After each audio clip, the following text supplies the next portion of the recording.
자, 이어서 여러 가지 소식들 중에서 중요한 내용들은 어떤 것들이 있는지 그리고 관련된 종목들까지 연결해보는 시간입니다. 오늘 모닝 스탠바이는요, 퍼스트 프라임 리서치의 손여로 팀장입니다. 팀장님, 안녕하십니까? 안녕하십니까? 네. 자, 미국에서는 일거래일 만에 반등에 성공을 하게 되면서 금리 인하에 대한 그런 기대감도 있었고 또 반대로 경기의 위축에 대한 부분들도 약간은 우려되는 포인트로 움직였었습니다.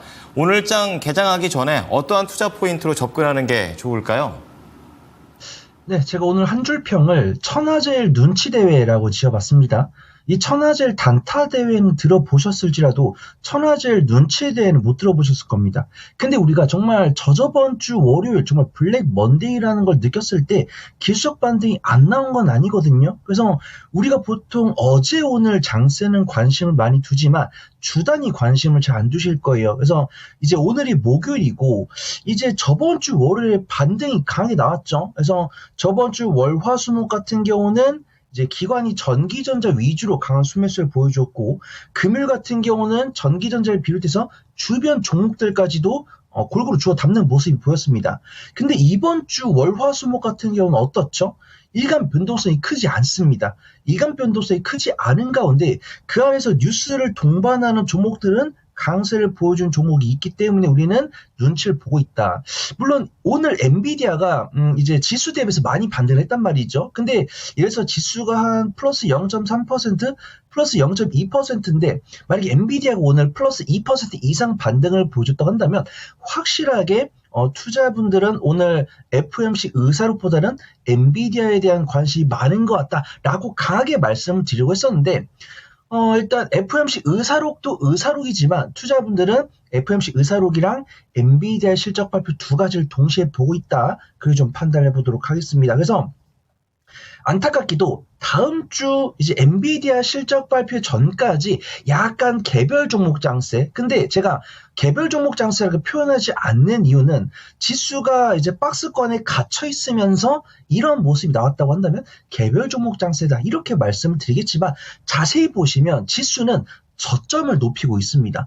저점을 높이고 있고 고점도 높이고 있는데 이 저점과 고점을 높이는 폭이 우리가 만족시킬 정도로 1% 이상 움직이지 않고 플러스 0.2%, 플러스 0.3% 이렇게 작게 움직이다 보니까 천하제일 눈치 대회고 그 안에서도 옥석을 구분하는 게 중요해 보인다. 그렇게 판단이 됩니다.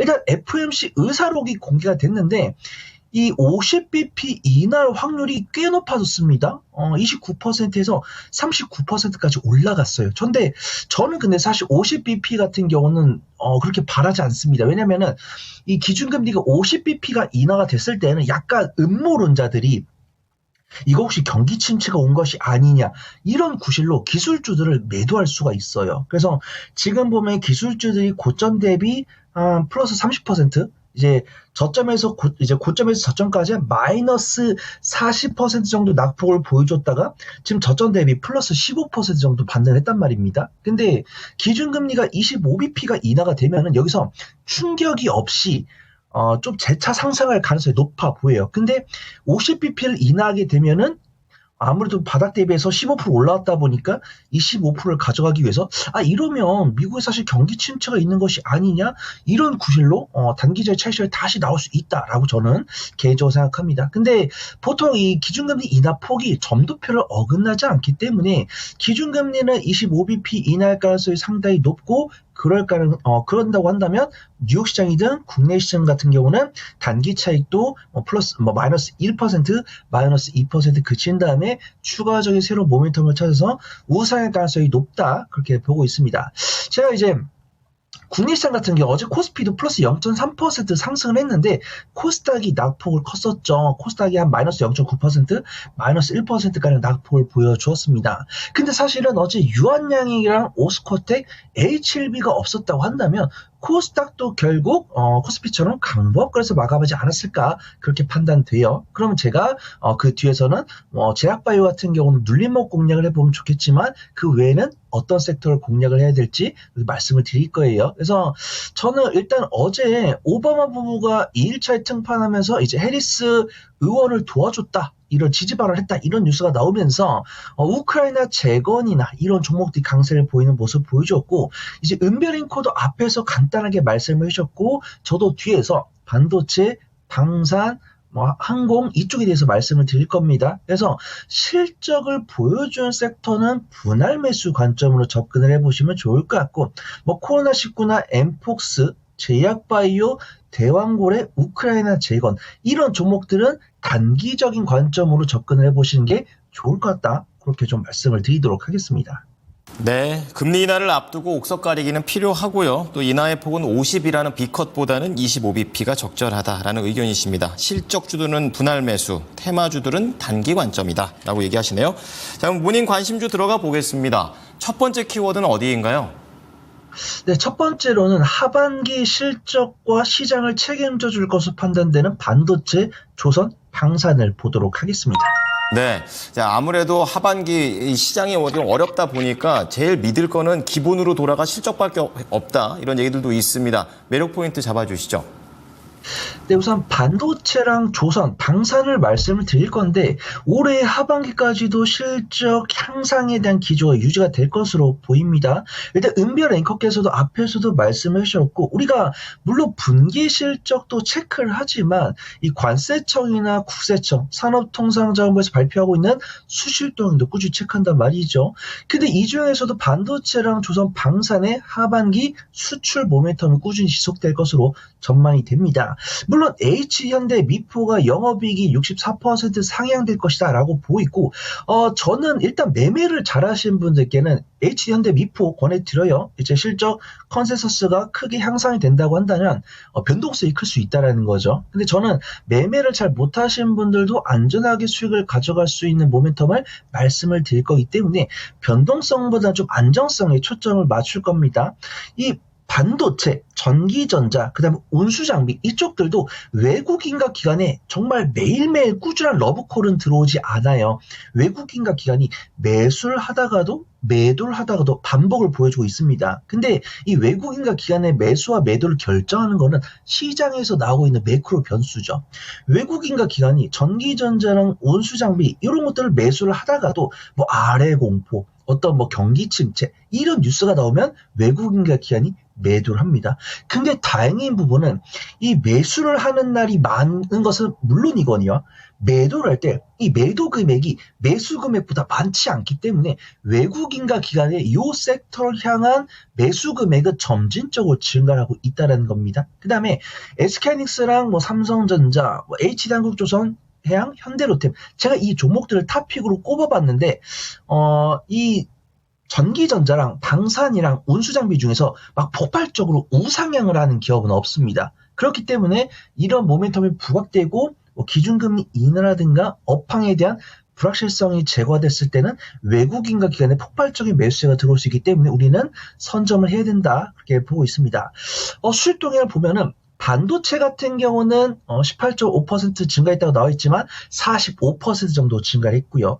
조선 같은 경우도 중국과 엎치락 뒤치락 하고 있지만 고부가치 선박 같은 경우는 우리가 꾸준히 수주를 따내고 있고 뉴스에도 나오고 있지만 어떤 달 이제 중국이 우리나라보다 조선 수주를 많이 하더라도 이 중국에서 만들고 있는 조선에 대한 엔진은 국내 엔진사가 만들고 있기 때문에 우리나라가 조선 자체를 이제 중국을 이겼을 때도 수혜고 지더라도 이 부품 쪽 엔진 쪽에서는 국내 기업들이 수혜를 입을 것이기 때문에 분명히 관심 있게 지켜보셔야 된다 그렇게 판단해 봅니다.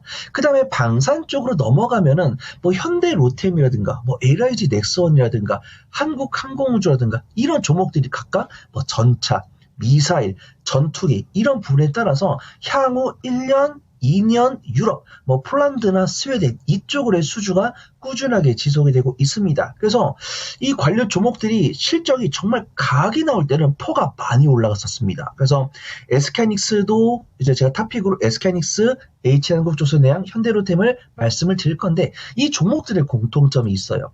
실적이 퍼포먼스를 보여주다가 실적 발표 앞에 다가오면은 주가가 오르기 때문에 퍼가 올라갑니다. 근데 실적 발표 지금 다 끝났죠. 실적 발표 끝나고 단기적인 차익실로 나오면서 주가가 떨어집니다.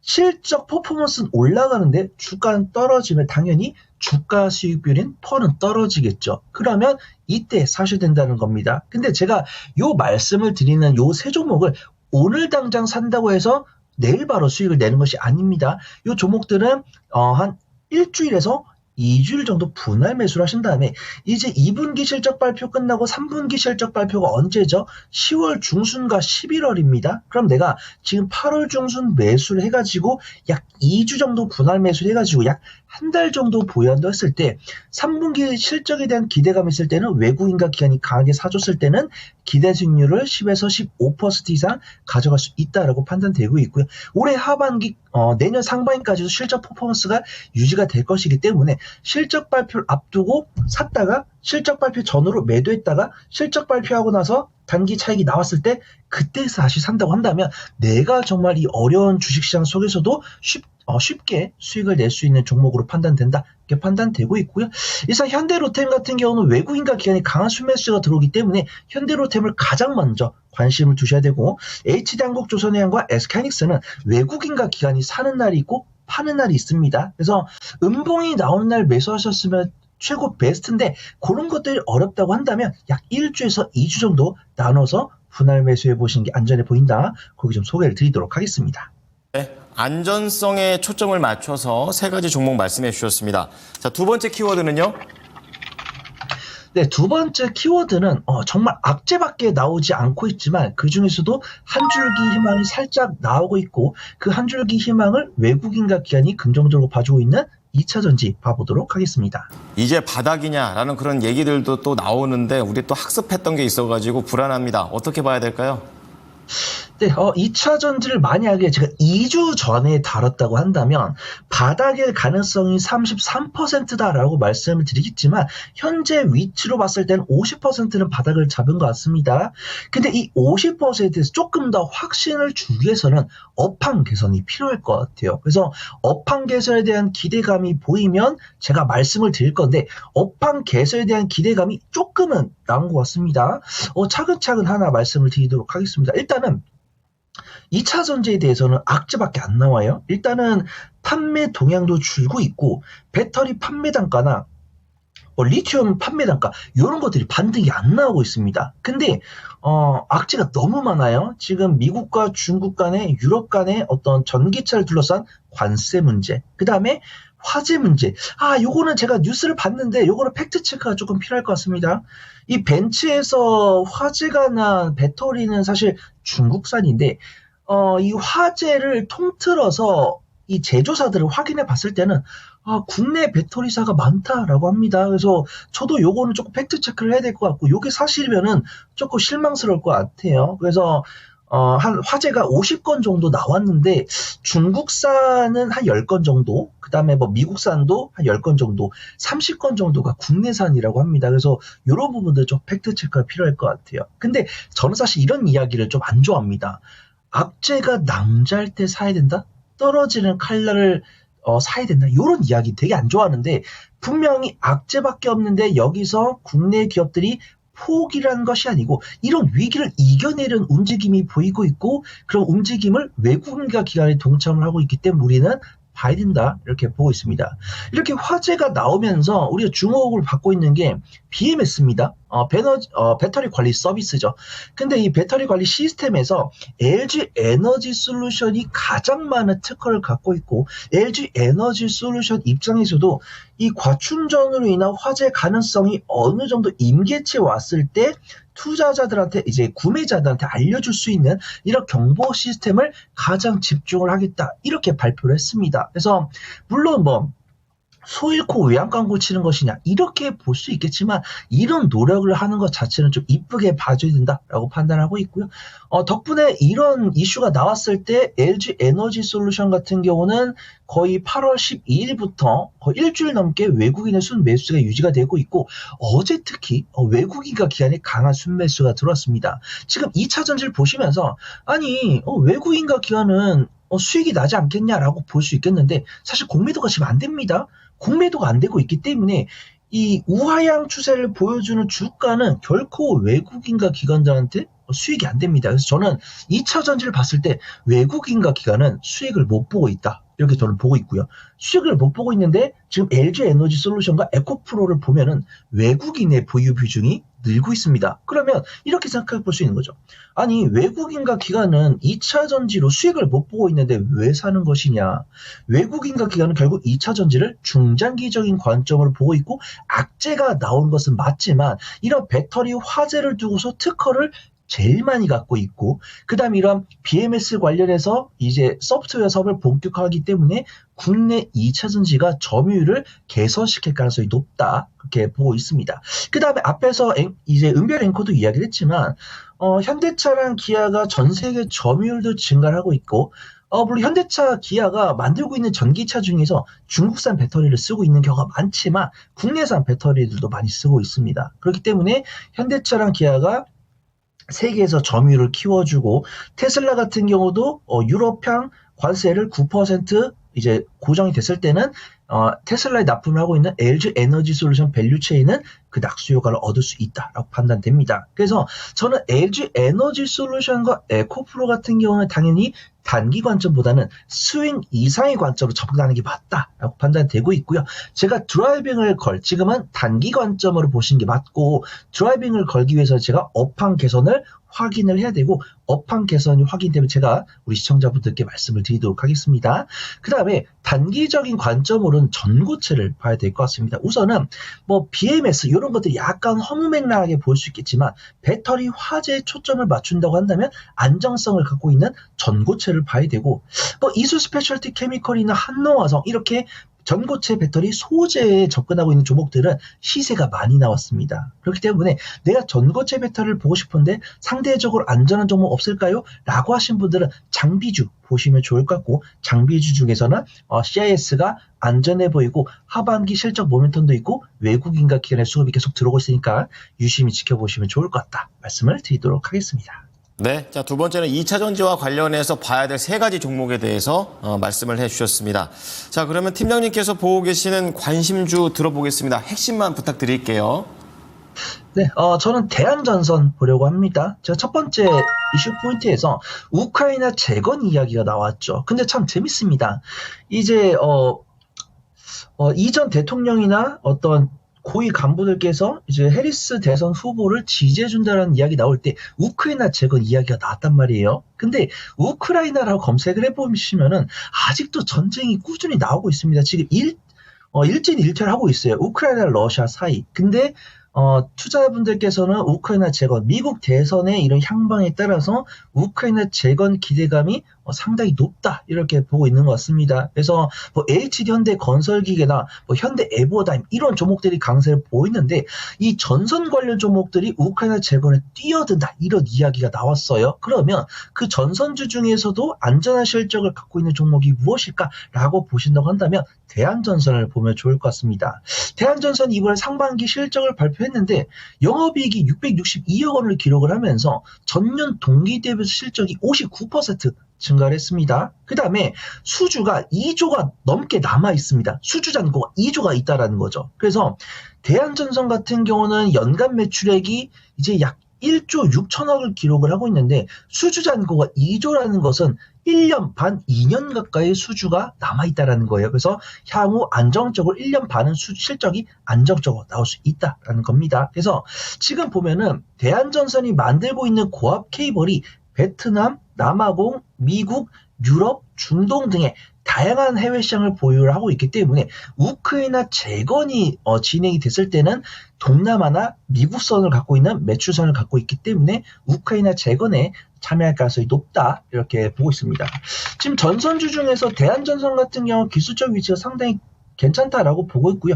두터운 매물대와 21선 부근에서 횡보를 하고 있습니다. 근데 이 횡보를 하고 있는데 외국인과 기관에 이걸 연속 쌍끌이 순매수에 들어왔고요. 어제 같은 경우 시간에 플러스 2.69% 상승을 했습니다. 그래서 오늘 강한 변동성을 보여줄 건데 변동성과 성장성 그 중간에 있는 종목이 대한전선이다. 그렇게 소개를 드리도록 하겠습니다. 네. 자, 오늘 모닝 관심주 여러 가지 좀 준비가 됐죠? 정리를 좀 해드리겠습니다. 첫 번째는 하반기 실적과 관련해서 반도체, 조선, 방산 이렇게 세 가지를 좁혔는데요. 반도체에서는 SK 하이닉스, 조선에서는 HD 한국, 조선 해양, 그리고 방산에서는 현대 로템입니다. 두 번째 키워드는 2차 전지입니다. 세 가지 종목입니다. LG 에너지 솔루션과 에코프로, 전고체 쪽에서 CIS를 말씀해 주셨고요. 이제 마지막으로 재건과 인프라 관점에서 대한전선 긍정적으로 보셨습니다. 네, 팀장님 오늘 말씀 잘 챙겨보겠습니다. 고맙습니다. 감사합니다. 네, 지금까지 투자 판단에 도움이 될 수 있는 정보를 제공해 드렸습니다. 하지만 특정 종목의 상승과 하락을 보장하지는 않으니까요. 참고해 주시기 바랍니다. 오늘도 대응 잘하십시오. 고맙습니다.